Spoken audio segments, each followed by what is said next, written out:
Oke, kalau gitu abad 19 agak umum aja. Abad 19 tuh saya akan bicara umum aja.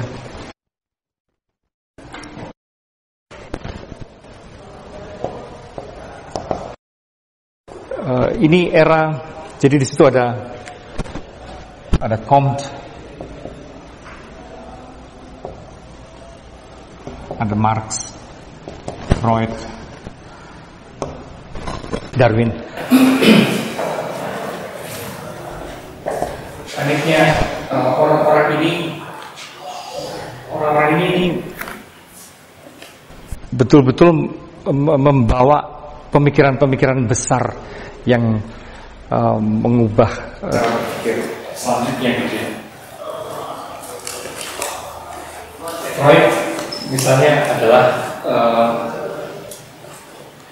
belum pernah terjadi sebelumnya gitu, orang tadinya sejak Renaissance, sebetulnya bahkan sejak Yunani sampai 18 itu masih berpikir soal kesadaran, dalam arti rasionalitas itu kesadaran. Rasionalitas itu kesadaran. Ini itu.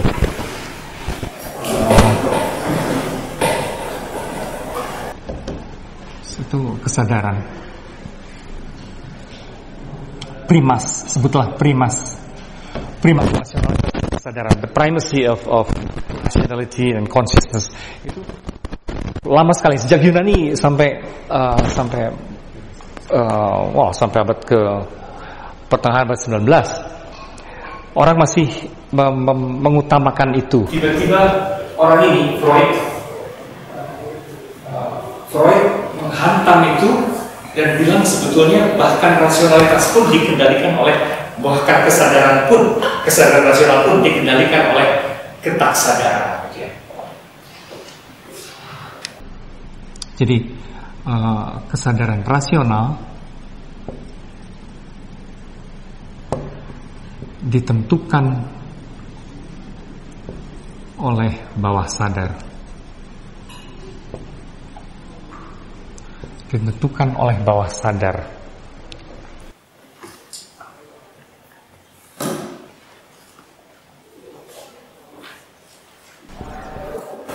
Dan ya kalau pada Freud agak spesifik ya, bawah sadar ini sebetulnya utamanya adalah wilayah seksual ya. Daya-daya liar dan sifatnya seksual, maka hampir segala penyakit kejiwaan maupun sosial selalu dilihat oleh Freud sebagai manifestasi dari penyakit seksual gitu. Segala penyakit kejiwaan itu akarnya selalu seksual. Freud itu brilian sekali menemukan ini dan memang melalui uji coba empirik, tapi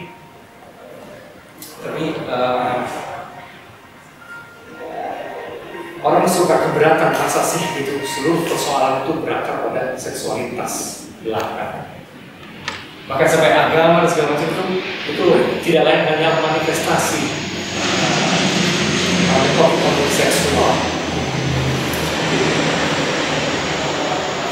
Semua semacam panseksualisasi gitu, semua dijelaskan dari sudut seksual itu agak aneh sebenarnya pada Freud.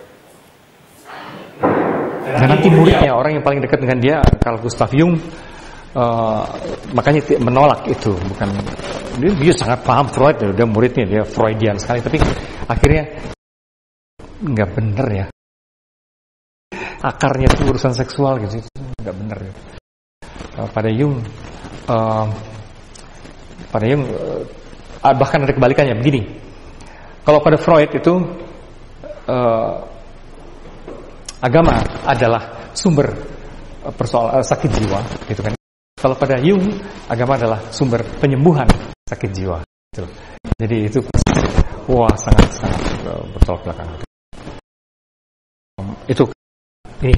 Tapi jasa dari Freud adalah bahwa perhatian pada pentingnya bawah atau sadar, consciousness, subconscious, ketidaksadaran, bahwa itu menentukan itu fantastis, belum pernah berpikir sebelumnya secara eksplisit mengangkat hal itu. Supremasi dari rasionalitas goyah waktu itu. Supremasi rasionalitas itu goyah. Yang sudah begitu lama dibangga-banggakan itu ternyata kita banyak ditentukan oleh lalu bawah sadar. Oke, itu menjadi penting dan menghebohkan Freud itu. Yang berikutnya adalah Darwin. Kita tahu itu bahwa ternyata teori evolusi, teori evolusinya membuat orang goyah karena selama ini orang tidak mempersoalkan keyakinan bahwa semuanya itu ciptaan Tuhan gitu kan ya. Nah itu tuh sebutlah versus kreasionisme ya.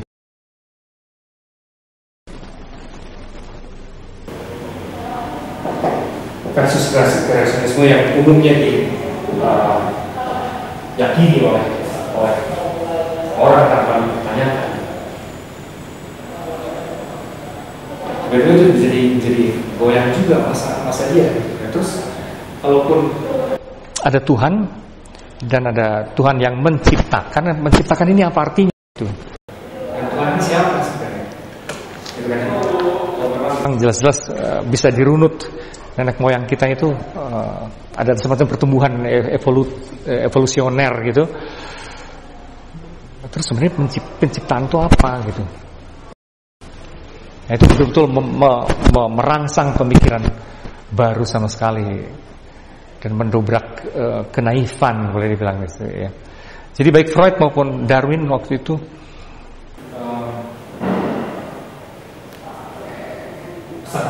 mendobrak ini ya, apa namanya, pemikiran konvensional.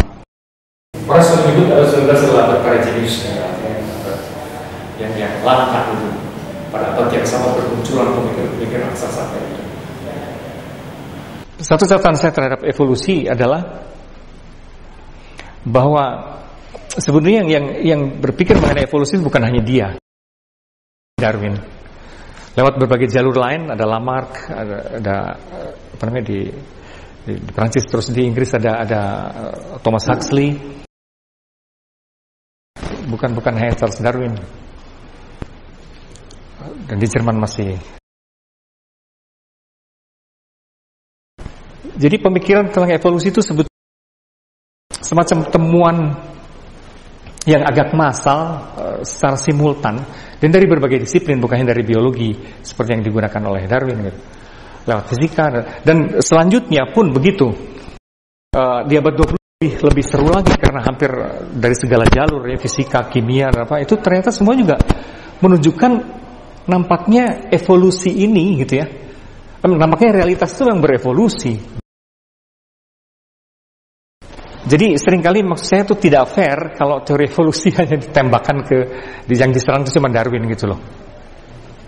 Dan itu justru ada banyak jalur lain dari fisika dan sebagainya itu yang akhirnya menemukan sendiri juga gitu bahwa pastilah ada evolusi. Dan pada era sekarang ini sebetulnya itu nyaris tidak bisa disangkal lagi sebenarnya. Saking banyaknya jalur sains dan bahkan pengikut-pengikut jalur biologi dari Darwin pun sebenarnya ini apa namanya? Kalau Darwin dulu teori ada waktu zaman dia teorinya itu masih banyak bolong-bolong gitu, terus ada missing link segala macam gitu kan ya. Ada missing link gitu. Nah, itu para pengikutnya sudah melengkapi dan lebih merinci lagi dan sebagainya gitu ya, yang membuat teori evolusi Darwin menjadi kokoh sih, kurang lebih gitu. Apalagi didukung oleh begitu banyak jalur lain, fisika, kimia dan sebagainya, yang memang menemukan itu arkeologi, paleontologi, memang akhirnya juga menunjukkan evolusi itu hampir nggak bisa disangkal sih sebenarnya sekarang. Mau disangkal itu seperti hampir tidak bisa menyangkal kita fakta bahwa segala hal dalam kehidupan ini tumbuh gitu loh. Gitu? Bagaimana mau menyangkal itu? Dan pertumbuhan itu bukan, masalahnya cuma diperlebar. Pertumbuhan itu bukan hanya pada skala pribadi dan individual, pada skala kolektif pun kita bertumbuh. Itu sih sebenarnya sulit menyangkal itu. Yang harus menyesuaikan sebenarnya kerangka-kerangka berpikir teologis yang sangat membela mati-matian kreasionisme. Atau nggak sedemikian sehingga barangkali tidak mesti dipertentangkan antara evolusionisme dan kreasionisme. Mesti didudukan aja perkaranya bagaimana. Misalnya kreasionisme lantas mesti memahami secara baru proses penciptaan itu sesungguhnya gimana itu. Pasti bukan 7 hari ala Genesis ala awal gitu loh. Itu cerita dongeng. Nah kayak gitu. Jadi sebenarnya itu juga makin kuat. Marx ini pentingnya itu dalam dua hal sebenarnya. Hal yang pertama adalah bahwa dia menarik perhatian pada fakta bahwa dunia idea, nilai dan segala yang disebut sebagai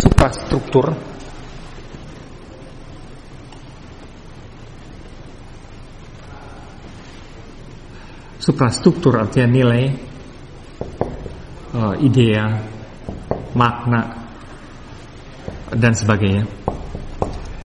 Itu produk atau ditentukan oleh infrastruktur.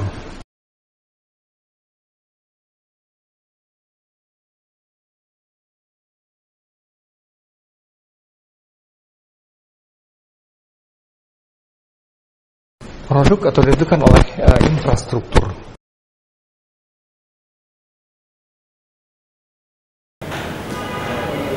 Dan yang dimaksud dengan infrastruktur adalah kondisi material.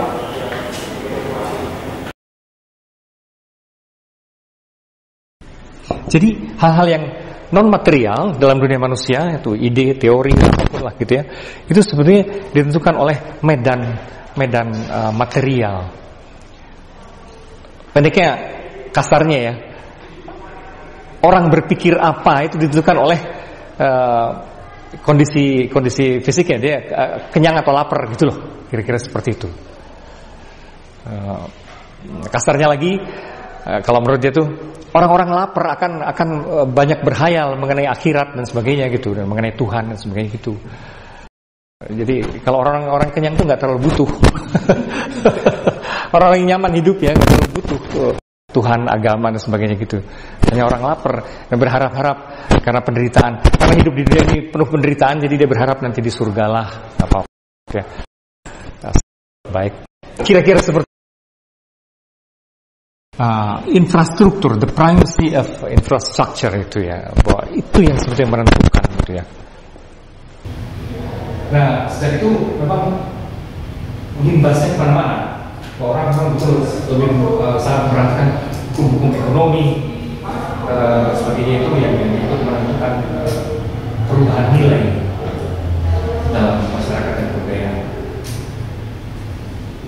Ini infrastruktur ini yang menentukan suprastruktur ini sakti sebenarnya. Ya, efek dari situ yang kedua saya kira nilai dari Marx adalah anggapan bahwa dalam kerangka itu agama itu hanya candu opium, istilahnya itu opium untuk masyarakat kelas bawah.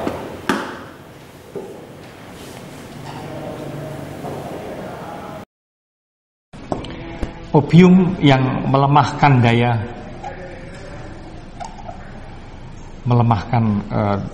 daya juang masyarakat bawah.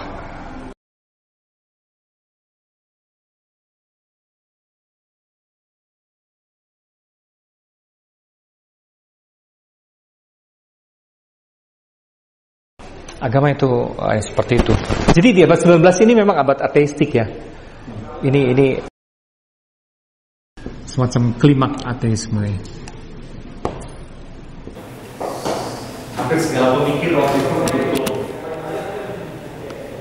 Dan ada suasana sepertinya agak malu kalau intelektual masih beragama itu kok kayaknya intelektual tanggung gitu loh. gitu. Enggak serius gitu intelektualnya itu. Gitu. Intelektual kok masih ke gereja tuh apa sih? Gitu. Kurang intelek. Ya terutama karena ada image yang sangat kuat tadi dari Freud segala macam itu. Kalau concerning agama itu bukan hanya proyeksi palsu, ilusi, tapi juga sisa-sisa kekanak-kanakannya. Sadis ya, pemikiran Freud itu memang sadis dalam hal ini. Agama itu proyeksi dari apa ya, orang yang tidak berani menjadi dewasa. Persis seperti bayangannya kayak gini. Kalau kita nganter anak-anak ke sekolah playgroup pertama kalinya gitu kan ya. Nah itu kan kita mesti ada di situ, dan anak-anak itu merasa secure kalau aku masih ada. Kan kalau kan mesti mundur kita, mesti menghilang, harus menghilang gitu. Nah biasanya panik kan anak-anak kan. Tapi mereka harus jadi dewasa, harus berdiri pada dirinya sendiri tanpa security yang ini. Nah, orang beragama tuh gitu. Udah jelas-jelas hidup di dunia ini tanpa kepastian dan tanpa apapun gitu. Nggak usah ngarang-ngarang ada surga atau ada Tuhan. Gitu loh artinya. Berani aja menjadi dewasa bahwa hidup ini tujuannya nggak jelas. Face it gitu ya. Gak usah berilusi bahwa ada suatu Tuhan dan nanti ada tempat di surga pula. Itu seperti anak playgroup itu. Sisa-sisa infantilisme ya kalau untuk Freud itu. Jadi memang semua ini, ya Darwin masih malu-malu kucing, agak takut-takut sih sebenarnya gitu ya. Meskipun dia sendiri sebenarnya ada bingung kalau gitu Tuhan itu apa dan seberapa perlu juga, dan belum lagi dia konflik memang dengan gereja juga ya. Tapi nggak berani seterus terang orang-orang ini, buat Darwin, karena atmosfer sekelilingnya masih religius. Jadi gitu, Freud itu melihat agama betul sumber sakit jiwa, sisa-sisa kekanak-kanakan, memang sadis. Jadi ini ateistik dalam arti di sini, dan itu sebabnya kenapa dalam filsafat ilmu saya wanti-wanti sejak awal, saya perlu menyentil setiap kali dunia agama sebagai backdrop gitu, karena memang gitu, dan ini memang klimaks di abad 19 ateisme ini persis klimaks konflik sains dan dunia agama gitu. Itu klimaks konfliknya di abad 19 yang betul-betul mengubah konstelasi berpikir manusia modern. Hari ini memang sudah agak lain, nanti cerita berikutnya dalam postmodernisme. Kalau agama dalam hal ini secara spesifik Kristianitas atau agama Partai? Awalnya Kristianitas yang umumnya diserang. Jadi yang umumnya diserang itu image Kristiani sih. Sebenarnya itu sudah sejak Nietzsche juga di abad 19 ya. Ada Nietzsche gitu, tapi Nietzsche itu di ranah filosofis, meskipun dia juga bicara banyak mengenai sains, tapi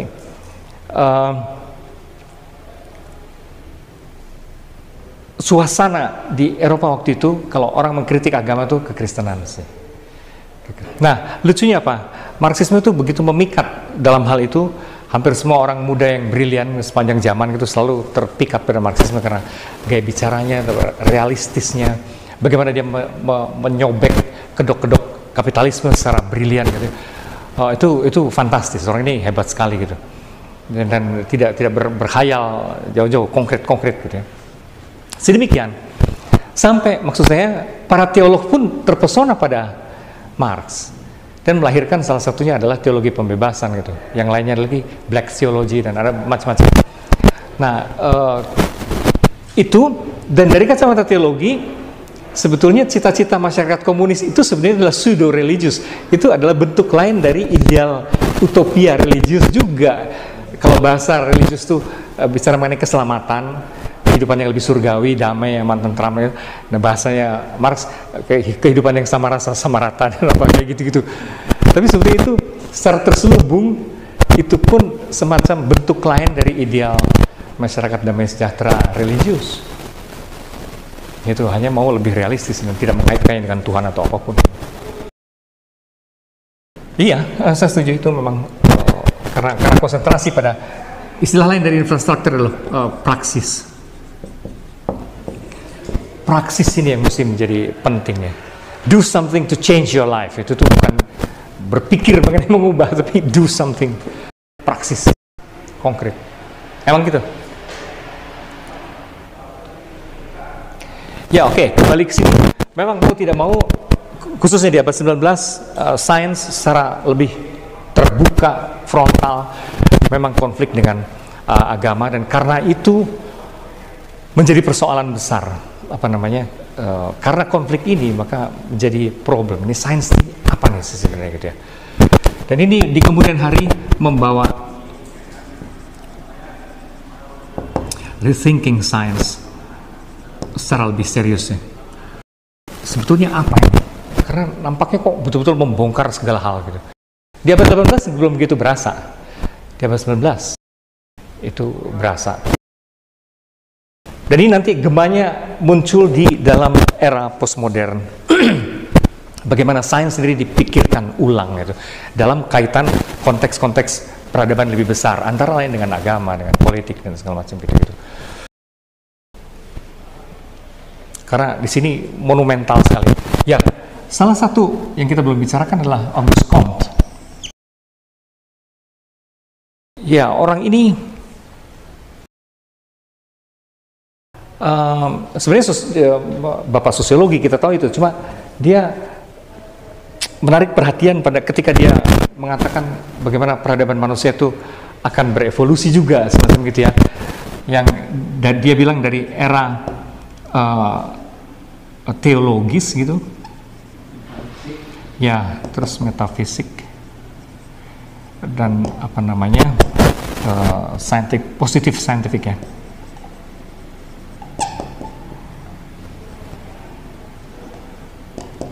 Positif scientific, nah gitu. Nah ini tuh dipegang banyak pihak gitu ya, artinya bergema sekali gitu. Dan gara-gara ini juga antara lain berkembanglah the myth of progress.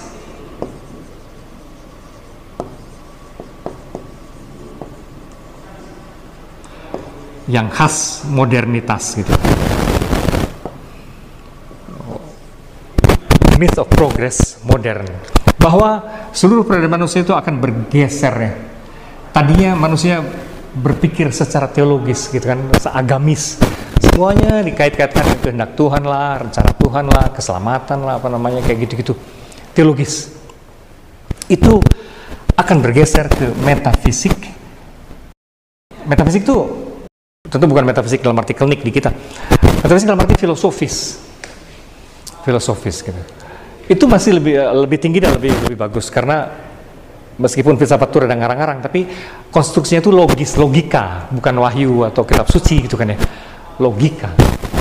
Bagaimanapun ini lebih maju sedikit, metafisik itu, filosofis itu lebih maju daripada teologis. Tapi yang paling maju dan klimaks dari semua, yang akan mampu menjelaskan semua adalah sains. Filsafat pun pada level itu nggak lagi butuh apalagi teologi dan agama, tidak akan jadi penting. Sains akan menjelaskan semuanya. Nah, celakanya bagi orang-orang yang berada di wilayah sini, itu tuh seperti benar gitu loh. Hari-hari ini juga gitu. Misalnya Richard Dawkins menjelaskan seluruh fenomena nilai budaya dan segala macam itu hanyalah akal-akalan si gen, gitu kan ya. Gen gitu. Gen ini yang akal-akalan, yang mau cowok-cowok kita biar menghasut kita untuk menciptakan agama, kebudayaan dan semua gitu. Hanya untuk survivalnya dia gitu loh. Terus kata jalur psikologi, iya agama segala macam itu kan sebenarnya cuma kebutuhannya si Godspot, gitu. Bagian tertentu dari otak Godspot. Dan sebenarnya nggak penting-penting amat Tuhan ada enggak juga nggak ada. It doesn't make any difference gitu. Tapi bahwa ini butuh nutrisi nih si glandula di sini nih, butuh nutrisi. Itu bisa agama, bisa seni, bisa apapun lah gitu ya. Nggak penting sih pokoknya. Nah kayak gitu-gitu, itu seperti memberi isyarat bahwa ini benar gitu. Sains akan menjelaskan semua itu. Jadi ini memang bukan mengawang-awang, karena sains memang bergerak terus dan gimana sampai seperti iya gitu. 3 tahap ini.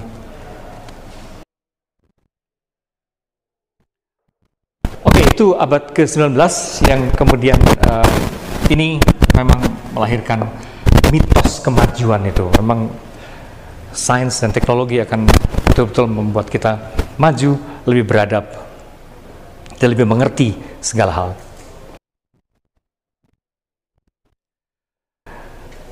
Nah, celakanya kemudian kita sekarang masuk ke wilayah pasca Perang Dunia ke-1 dan ke-2, abad 20. Oke, ternyata ini sama sekali dalam beberapa hal tidak bersesuaian dengan mitos kemajuan itu, abad 20 itu. Terutama karena di awal-awal abad 20 aja sudah mulai Perang Dunia ke-1. Susul Perang Dunia Kedua. Wah, itu tuh penting karena bagaimana Eropa luluh lantak gitu ya, dan depresi dan segala macam itu. Jadi ini Perang Dunia ke-1 dan 2 itu melahirkan depresi dan skeptisisme intelektual. Melahirkan depresi dan skeptisisme intelektual. Depresi kultural. Artinya orang nggak percaya lagi sama budaya yang sok tinggi lah, apalah gitu. Depresi kultural dan skeptisisme intelektual ya. Karena apa? Karena banyak pemikir, kaum budayawan, tapi sebutan itu nggak ada sih di Indonesia. Budayawan itu cuma ada di Indonesia ya, istilah itu. Apa itu budayawan gitu kan, kita juga nggak tahu. Pendeknya kaum intelektual. Kaum intelektual itu bisa berarti seniman, para filsuf dan para saintis yang papan atas. Itu mereka ini masalahnya juga ikut perang. Kebanyakan ikut perang dalam rangka wajib militer, sukarelawan atau apapun.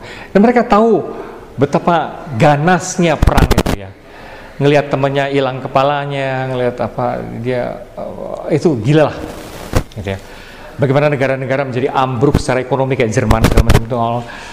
Itu tuh membuat para intelektual berpikir. Terus modern tuh apa gitu ya. Yang dikira makin maju tuh kok maju apanya gitu.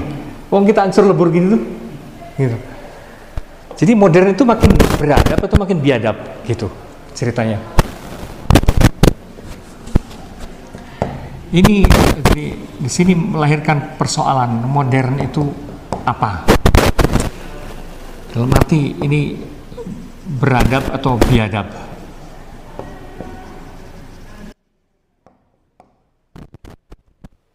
Karena betul-betul meluluh lantakan ini. Dan mereka juga tercengang ketika ternyata justru gara-gara kemodernan kok bom kali ini bisa menghancurkan 2 kota. Oh, sekarang sebenarnya nuklir bisa menghancurkan apa ya? Udah lebih dari itu sekali kan? Kalau daya ledak nuklir itu bisa menghancurkan apa sekarang?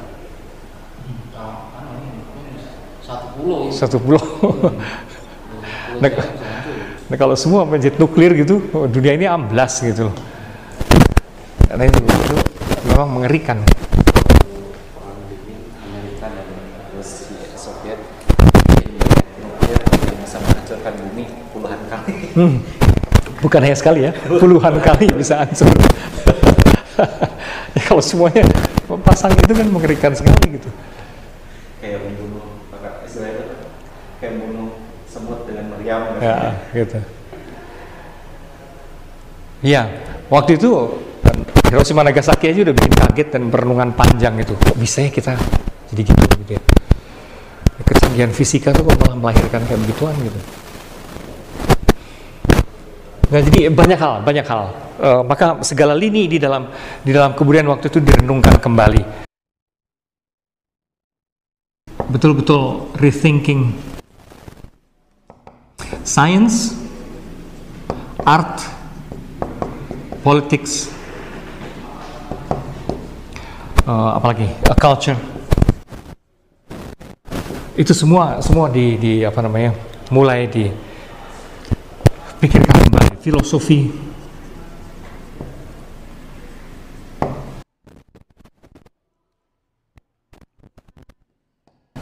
semua dicoba diredefinisi.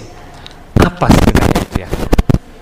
Sains itu ngapain juga gitu, dan politik itu apa dan seterusnya gitu.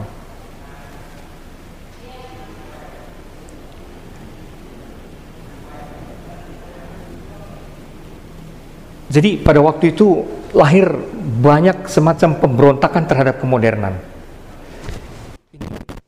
Ini melahirkan sikap mulai anti kemodernan. Di kemudian hari menggelembung di dalam. Di sini adalah semacam awal dari tsunami postmodern gitu.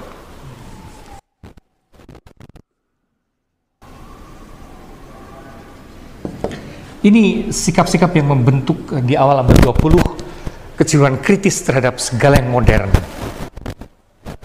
Embrionya macam-macam. Embrionya itu kalau di dalam sains telah kritis atas sains sendiri, gitu kan. Ini yang melahirkan nanti orang-orang seperti Popper, Thomas Kuhn, Feyerabend yang nanti akan saya jelaskan. Otokritik.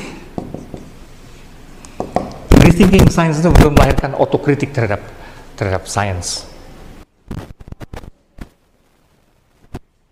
Sains berpikir tentang sains itu sendiri, gitu ya. Tentang objektivitas segala macam itu apa gerangan itu. Nanti ada para filsuf yang akan kita lihat tuh di situ. Dalam art itu melahirkan aneka gerakan diawali oleh Dadaism yang melahirkan gerakan-gerakan anti art, gitu kan ya. Anti art yang kemudian menjadi eksplisit sekali di tahun 80 saya kira lewat Arthur Danto dan kawan-kawan, The End of Art gitu.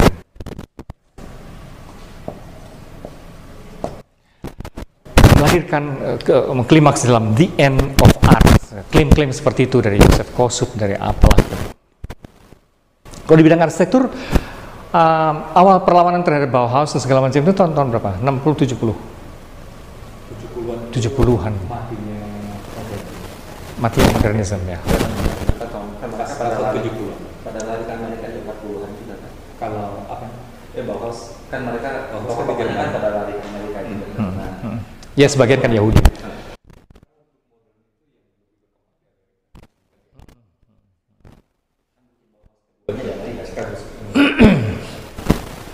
Ya, tendensi itu dalam suasana itu gitu kan ya. Di dalam politik seorang memikirkan kembali demokrasi ya. Demokrasi sebetulnya apa gitu. Atau dalam arti liberalisme itu apa. Sekali pikiran di sekitar situ. Dalam culture, nah yang menarik adalah dalam wilayah culture. Di situ ada gerakan yang pelan-pelan jadi raksasa. Yaitu apa yang termanifestasi di dalam gerakan tahun 68 di Paris, gerakan kaum muda yang kemudian melahirkan hippies.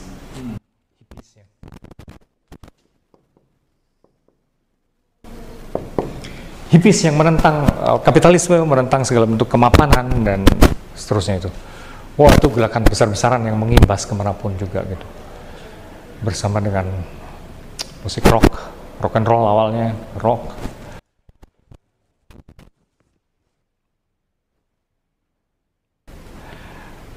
Ya, gelagat hippies itu semacam benar-benar revaluasi atas budaya itu apa. Haruskah kita bekerja lantas masuk ke dalam pabrik dan kayak gitu-gitu ya. Haruslah kita sekolah hanya untuk menjadi tukang insinyur gitu kan.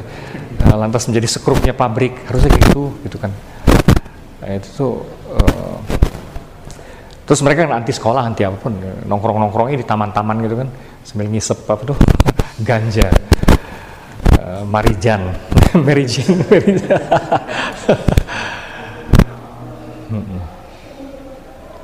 Marihuana dan segala macam itu luar biasa di situ. Tapi semua bidang terjadi pemikiran ulang. Bergolak. Itu awal abad 20 memang gitu. Dan itu hanya postmodernisme hanyalah sebutan klimaks dari sebutan klimaks dari itu. Dari bidang filsafat muncul jenis filsafat yang sama sekali baru, yaitu eksistensialisme.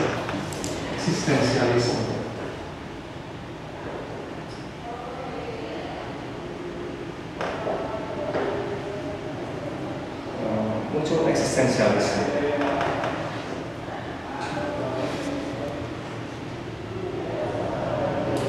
Ini cara berfilsafat yang tidak mementingkan pertama-tama idea, tapi pengalaman gitu ya. Bagaimana bisa memutuskan eksistensi hidup dan dihayati, bukan yang mau dipikirkan. Semua yang mereka tuh eksistensi mendahului esensi. Artinya hidup yang dihayati itu kita bicara.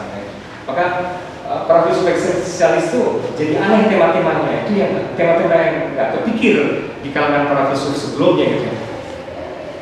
Kalau para filsuf sebelumnya kan bisa mengenai ontologi yang bergerak gitu ya, rumit sekali. Kalau para eksistensialis itu bicara mengenai siapa orang lain bagi saya, cinta, takutan menghadapi mati, gitu ya, yang sama sekali yang aktual sekali dan eksperiensial sekali gitu. Yang untuk para filsuf sebelumnya ini filsafat apaan gitu. Tapi sebenarnya lebih mendarat. Dan dengan demikian juga pendeknya ini eksistensialisme itu suatu tendensi berfilsafat yang anti metafisik.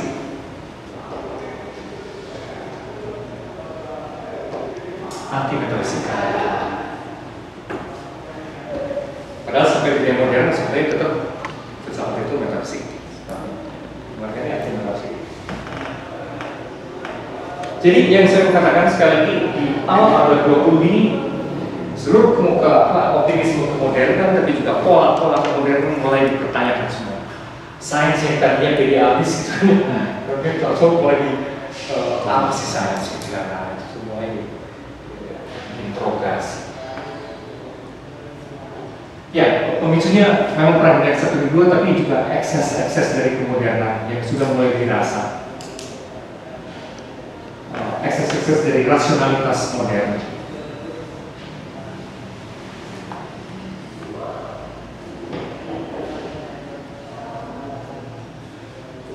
Rasionalitas modern umumnya, rasionalitas teknologis dan sebagainya itu.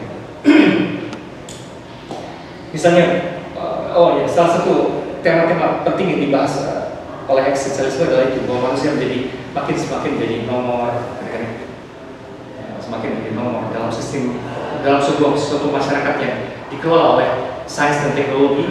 Tidak penting lagi si Bambang, Budi, siapa, itu nggak penting lagi. Itu kepentingannya adalah soal nomor tiket, nomor mahasiswa, gitu. Nama dan riwayat dia tuh nggak penting. Nomor registrasinya bantu. Juga termasuk yang positivis itu di counter juga kan? Ya. Positivis. Ya. Praktis hampir semua pemikiran postmodern sekarang itu. Iya.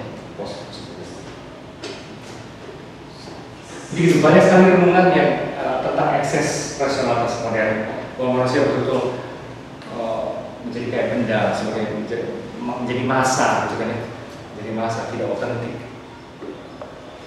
selera diseragamkan. Oke, itu suasananya, dan itu kemudian gelombang ini memuncak terus. Gelombang ini memuncak terus, dan kemudian di akhir abad 20 itu menemukan sebutan. Sebenarnya kontek dari terinspirasi dari dunia arsitektur, sebutannya postmodern. Orang-orang yang menemukan Bauhaus itu, ya kemudian rupanya dunia arsitektur salah satu yang paling awal menggunakan istilah postmodern tersebut. Di dalam ranah mereka tentu itu style, gitu kan. Tapi kata ini lantas karena bagus itu menandai seluruh gelombang itu menjadi sebutan yang lebih luas, bukan sekedar style. Itu jadi paradigma. Awalnya style arsitektur sebenarnya dan kritik sastra, Bakhtiman segala macam itu. Tapi kemudian menjadi paradigma umum yang menunjukkan segala sikap kritis terhadap kemodernan. Paradigma umum.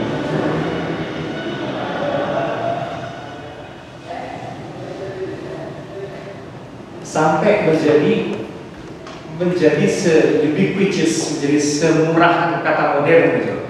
Dulu kata modern juga dipakai untuk apapun ya, bentuk modern, ada apapun modern. Itu kan. Dan sekarang akhirnya postmodern juga menjadi orang latah ya. Sedikit-sedikit postmodern. Kenapa jadi tabloid? Karena tabloid pertunjukan gitu. Postmodern. Iya, ini karena saya heran sih, ada di Indonesia itu maju banget kalau tabloid Posmo, baru dari sini. Oh, orang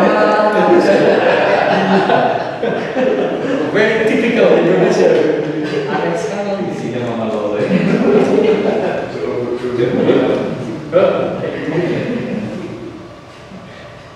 Begitu apa namanya?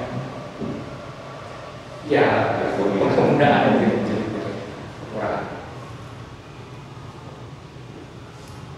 Dan jadi memang menjadi tidak jelas. Tapi kira-kira postmodernisme dalam sebagai paradigma itu segala sikap kritis ya, bentuknya bisa menjelaskan segala sikap kritis terhadap kemodernan.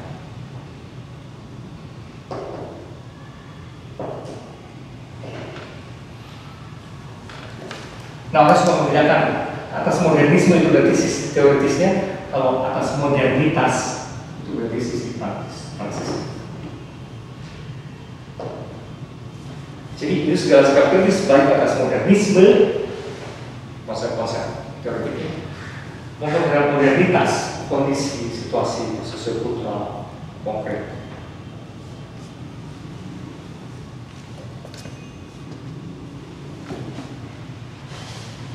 Orang masih terus bertengkar soal apakah ini itu juga babak baru, gitu ya, yang betul-betul terpisah dari kayak dulu ada babak pertengahan, modern, postmodern, apakah se-clear cut itu, gitu. Itu selalu rumit karena apa? Karena modern sendiri juga nggak se-clear cut itu. Kalau mulai dilacak-lacak, kenapa kok membingungkan? Banyak perdebatan. Apa betul ini era postmodern ya? Kalau dianggap sebagai era, itu rumit karena kata modern sendiri sebagai babakan itu beda-beda sekali loh. Misalnya dalam dunia musik sampai abad 19 itu bagaimanapun masih disebut musik klasik. Dan baru yang disebut musik modern itu awal betul musik atonal, serial, gitu-gitu. Itu baru dari sejak abad 20 disebut musik modern. Kesini lagi musik kontemporer, itu kan apa gitu kan? Dalam dunia fisika juga gitu. Fisika Newton sejak ada Einstein dan kawan-kawan kesini, itu tuh fisika Newton disebut yang awalnya dikira itu bagian dari kemodernan kan? Itu disebut fisika klasik gitu. Yang modern itu yang Einstein kesini. Nah kayak gitu-gitu tuh. Jadi apa nih modern gitu? Dalam seni rupa gimana? Dalam seni rupa tuh ini masuk yang masuk dalam modern karena dia benar-benar mematahkan bentuk yang tadinya realisme klasik itu dua jadi hancur sampai kubus. Ini ada juga yang bilang dari sejak impresionisme karena mulai lepas dari naturalisme. Nah itu kan sebenarnya nggak jelas kata modern itu dikenakan dalam berbagai konotasi yang sebenarnya juga nggak jelas. Gimana itu? Dan lebih seru lagi kalau kita melacak dalam sejarah, pertama kali kata modern itu dipakai, itu ternyata sudah dipakai di abad ke-5. Jadi di abad pertengahan sudah dipakai kata modern. Modernus ya. Modernus itu sudah dipakai di abad ke-5 untuk menunjukkan, kan modernus itu sebenarnya artinya cuma hari ini. Modernus itu artinya sebenarnya saat ini. Dan ini cuma ini sih modernus. Masih kejayaan Romawi di Eropa itu. Waktu itu sebutan modernus untuk membedakan ini kita di era baru, dan era baru itu era Kristen sebenarnya, yang membedakan dengan era klasik Romawi Yunani. Jadi waktu itu orang Kristen pun, suasana kultural Kristen pun menyebut dirinya modern gitu. Itu kan jadi nggak karuan gitu kan. Padahal sesudahnya di Renaissance mereka bikin kita ini modern karena pasca Kristen gitu. Itu jadi gimana? Itu aja udah membingungkan sebenarnya. Jadi sebenarnya tidak heran istilah ini menjadi betul-betul sebuah tanya kalau mau diteliti secara lebih detail, karena kata ini sendiri juga kata besar. Apa itu modern? Ya itu suasana besarnya. Nah, kalau kita kembali ke dunia sains, bermunculan orang-orang yang super kritis terhadap sains sendiri. Mereka ini orang dalam, orang ini saintis sendiri, tapi mencaci maki berkhianat, orang yang berkhianat. Ya, di era postmodern ini, yang pertama-tama Karl Popper.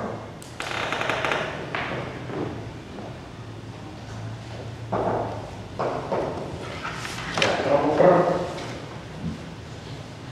Sini saya juga akan cepat saja.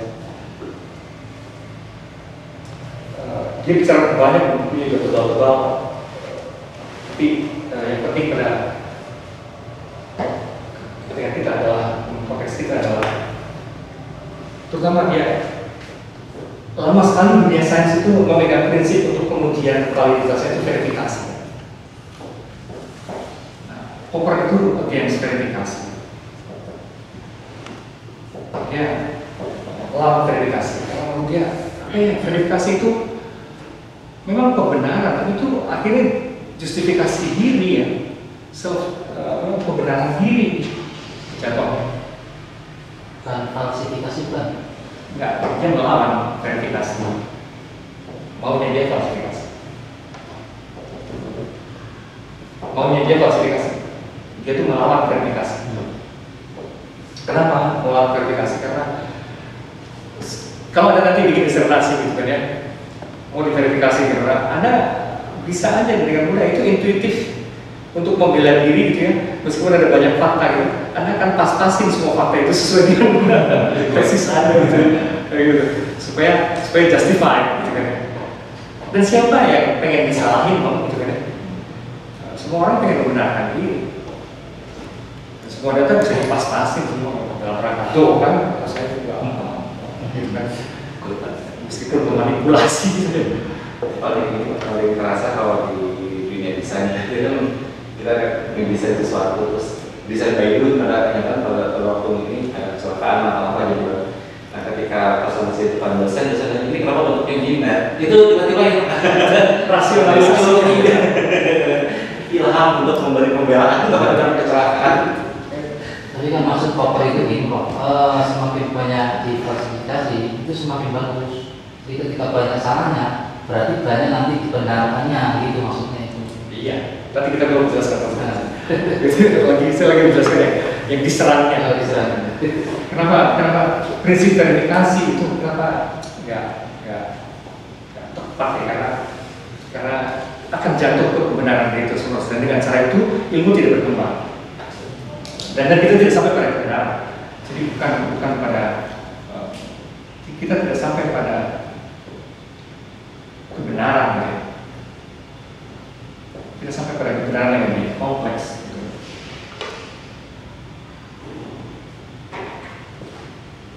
Jadi yang didapatnya itu bukan kebenaran maksudnya, tapi yang terjadi adalah pembenaran itu. Pakai bahasa Indonesia kayaknya lebih enak. Kita tidak sampai pada kebenaran yang lebih kompleks, yang terjadi terus-menerus pembenaran diri. Ini nggak benar sih sebenarnya. Nah, maka karena dia belajar begini, dia mengusulkan falsifikasi. Falsifikasi sebagai kriteria apakah ini menjadi ukuran kualitas ilmiah. Menurut Popper, jadi gini kalau dibayangkan dalam disertasi Anda, suatu disertasi itu akan kuat sekali, atau suatu teori, terserah akan kuat sekali kalau pernyataan-pernyataan itu memang jelas-jelas pertama mungkin difalsifikan, mungkin ditumbangkan, mungkin disangkal gitu ya. Maksudnya kita dalam pernyataan-pernyataan pernyataannya memungkinkan disangkal, memungkinkan disangkal. Jadi jangan terlalu umum dan jangan tautologis gitu. Tautologis itu gini, misalnya hanya ada 2 kemungkinan besok itu, atau hujan atau tidak akan hujan sama sekali. Nah kayak gitu itu tuh omongan yang global sekali gitu. Itu hampir tidak menyatakan apapun gitu kan. Ya itu tidak bisa disangkal dengan demikian. Sebenarnya persis kayak omongan dukun gitu. Besok itu hanya 2 kemungkinan. Apa sih? Ada gimana nih? Saya masuk S3 kemungkinannya hanya 2 kemungkinan. Atau lulus itu tidak lulus. Ini tuh omongan apa? Tidak spesifik sama sekali. Itu yang biasa disebut sebagai tautologi dalam lingkaran bina. Pernyataan yang seperti menyatakan sesuatu, tapi sebenarnya tidak mengatakan apa. Tidak mengatakan apa. Tidak mengatakan apa. Sebenarnya tautologi.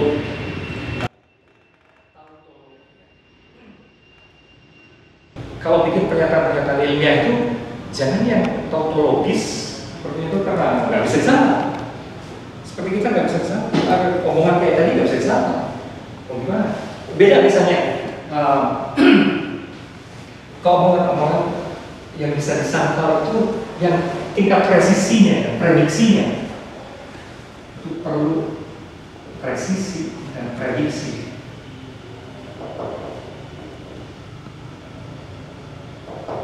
Presisi dan prediksi yang spesifik.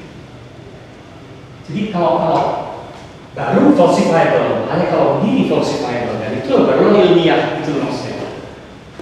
Inilah yang falsifiable.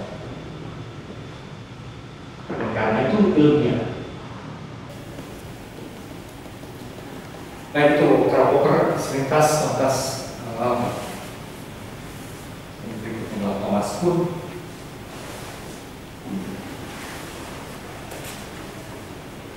Ini juga sebenarnya teknis sekali kalau kita baca bukunya Structure of Scientific Revolution itu. Tapi yang penting dari Thomas Kuhn adalah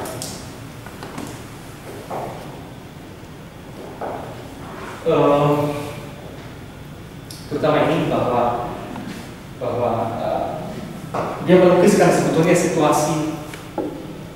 situasi umum kesibukan ilmiah itu dalam keadaan sehari-hari sebetulnya nggak berurusan dengan paradigma besar yang dilakukan para saintis itu kayak laboratorium, pengajar segala macam hampir tidak memikirkan paradigma besar sih itu. Yang mereka lakukan tuh cuma cocok-cocokin teori-teori besar dengan kenyataan-kenyataan kayak puzzle solving, kayak puzzle kan tapi puzzle yang itu, puzzle yang kayak gambar-gambar yang terus dipecah-pecah terus kita cocok-cocok kita pas-pasin aja kayak gitu. Jadi kita cuma ngepas-pasin aja ada fenomena gini. Nah kan ini kan sesuai sama teori Weber kan. Tuh kan ini sesuai sama kerjaan perayaan itu kan cuma gitu. Apa ya? Ngepas-pasin situasi dan peristiwa dengan kerangka besar. Itu yang disebut oleh Thomas Kuhn sebagai situasi normal science.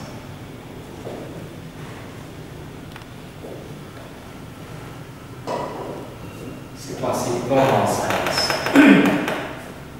Di situ pekerjaan para ilmuwan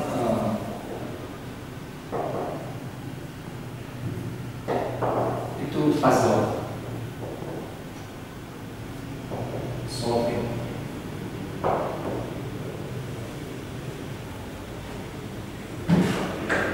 Nah kecuali kalau si fenomena-fenomena yang dipas-pasin itu makin lama makin tidak pas. Makin tidak pas dan dibutuhkan penjelasan lain. Nah mulai ada kalau dia menghadapi anomali lama-lama, jadi situasi itu lama-lama akan menghadapi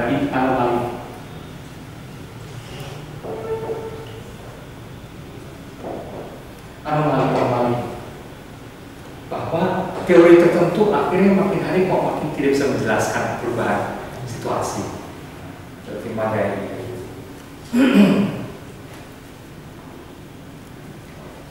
Misalnya dalam arsitektur teori-teori yang sudah gitu bagaikan pilar gitu, bagaikan pakem, kok tidak bisa lagi dipakai untuk mencerna fenomena-fenomena perubahan-perubahan tuntutan manusia di dalam itu di dalam arsitektur itu. Karena struktur sekali itu kok kita menghadapi anomali-anomali. Ya baru dari situ lama-lama akan ada tuntutan teori baru, paradigma baru.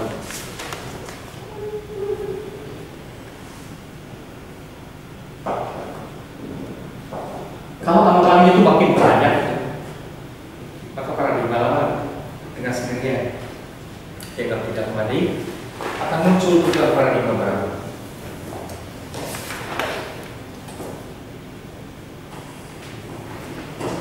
Ya, istilah paradigma sebetulnya istilah kuno dan sejak zaman Yunani juga sudah dipakai. Artinya contoh, paradigma itu contoh.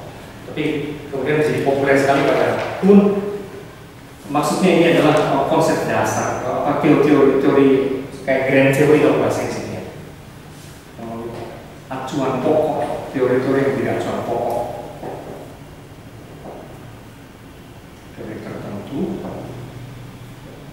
menjadi acuan pokok. Misalnya kalau dalam fisika itu teori gravitasi dari Newton, sehingga pakai terus. Sampai suatu kali para fisikawan makin jauh menelitinya dan gravitasi itu nggak bisa lagi dipakai. Tidak ada yang ada. Maka butuh paradigma baru. Nah pada saat inilah, kalau memang akhirnya muncul paradigma baru,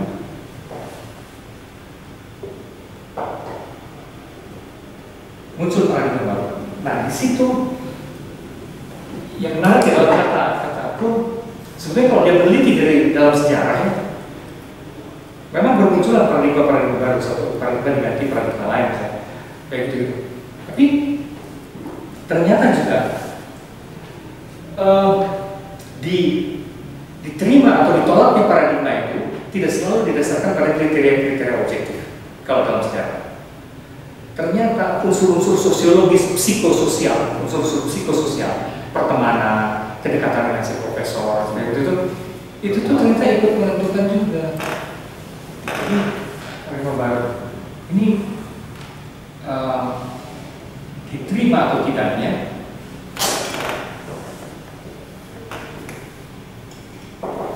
de facto ditentukan juga oleh faktor psikososial. Nah ini yang bikin orang-orang rada sewot waktu itu karena sejak kemunculan pemikiran seperti ini menjadi jelas bahwa dunia ilmiah itu tidak seilmiah yang kita kira, tidak seobjektif yang kita kira. Itu jadi orang merasa setelah ini berkhianat ya, menurunkan kewibawaan dunia sains, sehingga di mana-mana dia diundang ceramah lantas hanya untuk diserang, sampai dia frustrasi, dia merasa tidak dimengerti gitu ya. Terus orang kan seakan-akan itu kan cuma nunjukin fakta bahwa begitu, bahwa dunia sains itu tidak seindah yang dikira orang juga. Ada unsur pertemanan di situ, ada unsur like and dislike di situ, dan psikososial. Dan itu satu lagi, ini sih sebenarnya pentingnya cuma ini ya, ini berlakatos.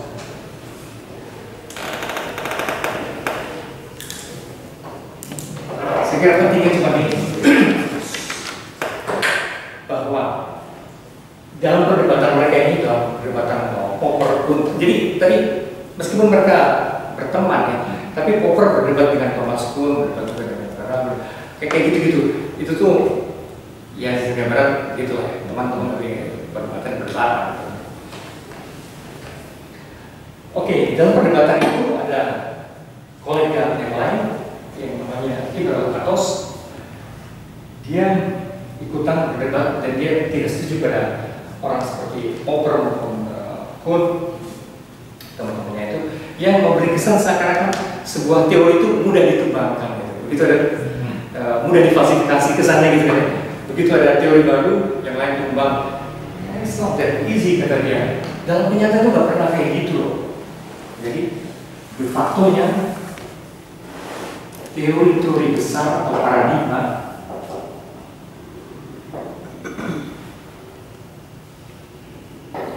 itu tidak mudah dikembangkan,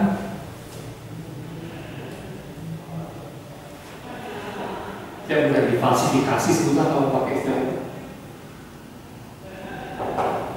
Tidak mudah difalsifikasi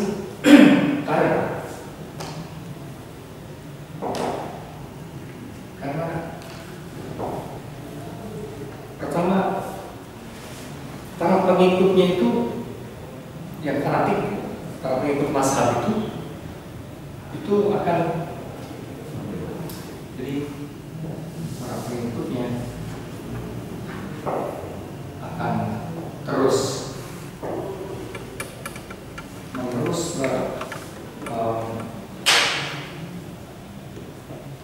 menutupi kelemahan-kelemahan teori itu.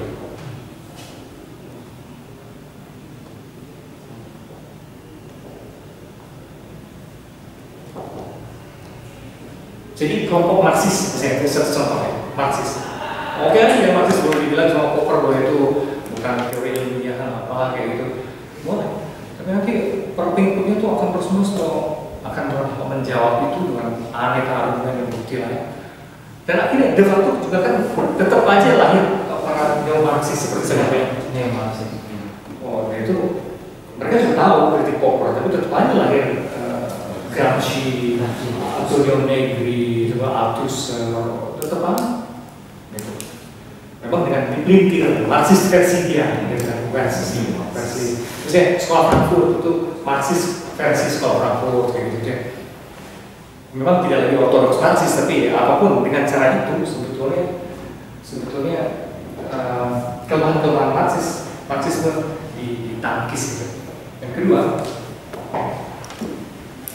bentuk dari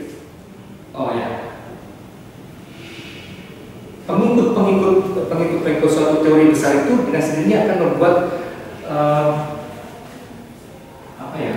teori-teori menjadi kayak sabuk pengaman gitu ya. Maksudnya karena pengikutnya lagi menciptakan teori-teori lebih kecil,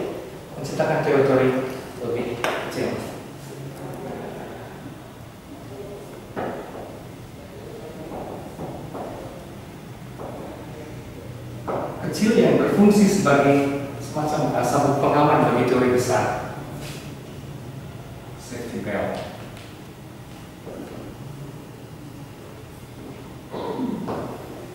Yang berfungsi sebagai sabuk pengaman.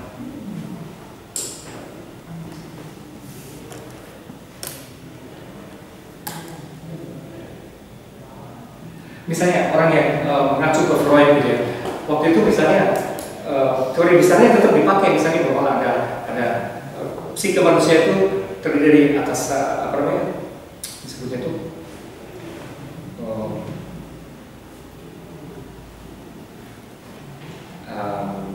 super ego dan id, misalnya gitu, itu tetap dipegang. Tapi kemudian detailnya mengenai super ego itu apa, gitu kan, itu tuh bikin teori baru. Detailnya mengenai ego itu apa, itu ada macam-macam teori anaknya, sub teori itu menjadi kayak sabuk pengaman. Nah, dari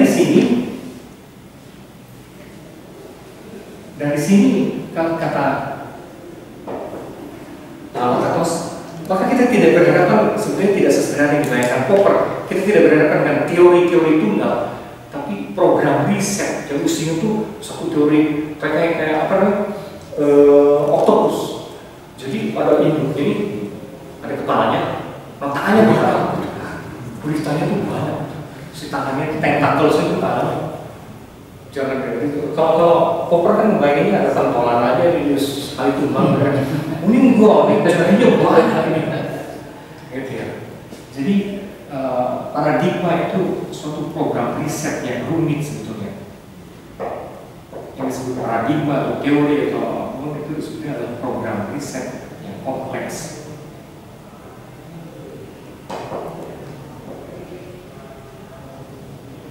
Jadi nggak gampang, nggak bisa dibayangkan kayak ini sekali pilar itu bakar, enggak. Jejarinya jemarinya banyak sekali, nggak bisa. Bagi lakan kalau spoker pun naik. Seakan-akan ada satu teori tunggal, rumit, sudah dipagerin, sudah dikasih kaki-kaki gitu. Itu program riset yang kita hadapi itu. Pokok sekali barang-barang ini. Itu sebabnya banyak masalah besar kayak Newton atau sampai sekarang juga masih berlaku, tapi dilokalisir aja gitu perlakuannya. Ya, namun dia juga berbeda dari Popper. Teori atau program riset kita untuk kemajuan ilmiah.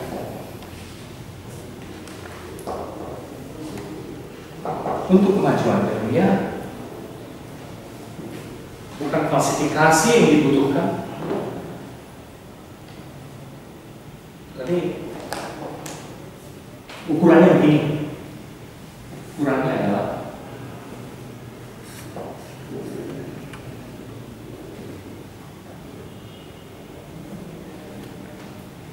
sejauh mana program riset itu membukakan kemungkinan area baru dan kemungkinan baru.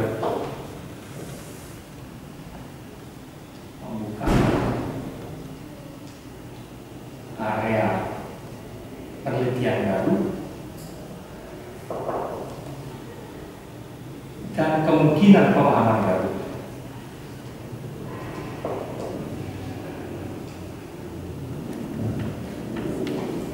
Nah, kalau begini, ini program riset yang progresif.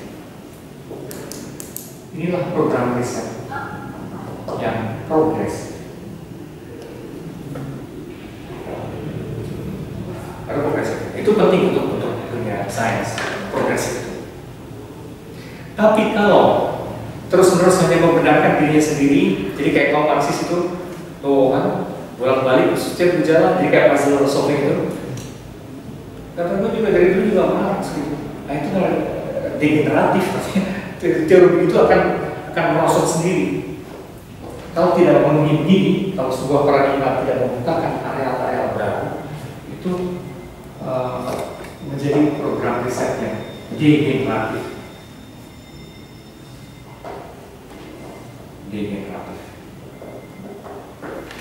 Mundur, mau nggak mau itu kan lewat sendiri sih, karena tidak produktif.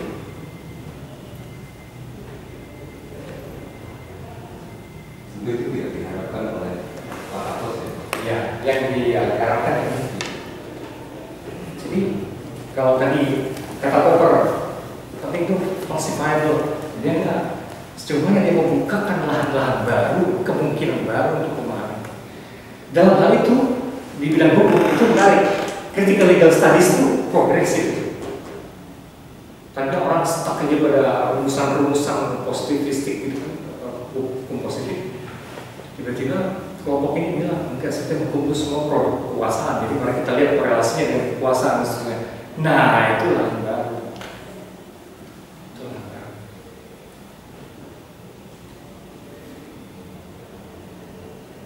Kalau memang sektor apa ya yang akan benar-benar membukakan faset baru apa ya?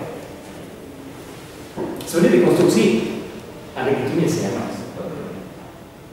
Katakan kalau salah satu komponen dalam arsitektur yang dinilai kan masalah estetika ya. Jadi estetika era klasik dengan era modern sampai dengan rekonstruksi kan sudah beda sekali. Tidak bisa dengan satu kriteria yang sama estetika. Padahal atas nama estetika masih tetap ada selama ada arsitektur, selalu ada estetika. Iya. Kalau dilihat secara visual sudah beda, mulai klasik sampai dengan rekonstruksi secara teori. Nah, bagaimana misalnya kemungkinan sekarang memahami cyberspace ya, bukan physical space ya? Ya awalnya itu dari aspek pakai alat bantu program komputer ya, juga sekarang kan bermain dengan space imajiner, tapi kan itu makin liar juga tuh, apa namanya, kerancangan imajiner itu. Kaitannya dengan alat bantu kita bekerja untuk mewujudkan imajinasi. Jadi pada saat masih dengan manual atau dengan alat mesin gambar biasa, skema kita lebih pada gambar 2D, 2 dimensi. Tetapi begitu masuk ke era computerized, justru banyak sekarang perancang-perancang muda mulainya dari aspek 3 dimensi dulu baru diwujudkan ke 2D. Padahal secara technical drawing yang diperlukan kan 2D ini, karena itu yang terukur, 3D tidak terukur. Jadi, mempengaruhi cara kerja, cara berimajinasi, ada produk juga berbeda.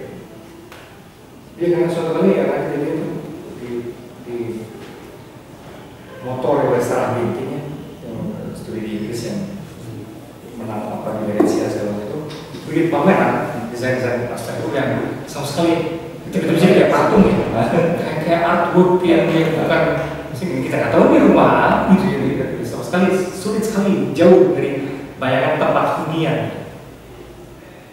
Karena imajinasi udah fantastis, itu lebih kayak artwork yang bisa nyinyir, lebih seni. Sempat lihat di Galeri Sumatera. Wah, petak hilang nggak bisa bayang ini jadi apa kalau diwujudkan itu. Ini karya seni rupa, ya, arsitektur itu itu kan dibantu juga oleh dia.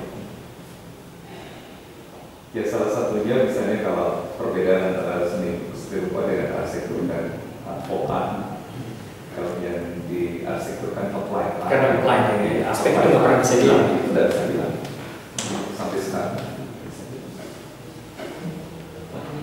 Langkah sendiri dalam arti melihat kemungkinan penelitian baru pengembangan baru ini, apakah di bayangan dia itu sebuah revolusi kepemilikan dari sains atau sebuah perubahan sedikit-sedikit? Sedikit-sedikit sih, hanya pokoknya menggunakan areal baru itu mungkin baru sedikit-sedikit kita membayar sangat revolusioner. Oke, saya kira segitu. Ini tanya sedikit Prof. Iya. Dengan tadi penjelasan dari awal sampai akhir ini, saya melihat bahwa kritik-kritik yang di postmodern ini terhadap sains yang di modern itu ternyata tidak bisa menggantikan teori-teori yang sudah keluar di modern ini. Menurut saya ini hanya kritik biasa yang tidak menghasilkan kritik baru yang bisa mengembangkan kritik yang di zaman modern tadi. Apa itu betul? Kalau mereka ini ya tadi levelnya dekonstruktif ya. Tapi kenapa pada sisi lain juga saya suka bilang bahwa sebagai kritik, sebagai mode dekonstruktif barangkali postmodern sudah lewat. Tapi sebagai substansi baru mulai. Itu kita lihat pada filsuf-filsuf baru yang menawarkan cara pandang baru terhadap sains, seperti Ken Wilber, seperti Christoph Capra, segala macamnya. Itu menarik, Christoph Capra yang baru sebenarnya kita akan pakai juga. Nah itu benar-benar cara berpikir yang sama sekali baru, cara berpikir jejaring segala macamnya. Sains kelamaan berpikir linear gitu ya, kayak penggaris gitu ya. Itu tuh diubah menjadi cara berpikir jejaring atau kayak akar apa istilah tulis rizoma gitu sih ya. Cabang-cabang yang kayak gitu. Tahun berapa? Oh baru tahun berapa sih? Kapan? 2000-an ke atas. 90-an sampai ya bisa jadi mulai baru ya. Christoph Capra. Nah kayak gitu tuh bermunculan, apalagi dari Francisco Varela, Roberto Maturana, teoretisian yang menciptakan paradigma baru ya. Orang lama nggak akan ngerti ini apa sih ini. Ya. Nah itu baru bermunculan baru sesudah konstruksi. Nanti kita dapat itu. Ya, kita akan lihat mungkin kaprak sebagai salah satu ilustrasinya. Tampang cara berpikir baru kayak di wilayah cognitive science mudah-mudahan seperti yang kita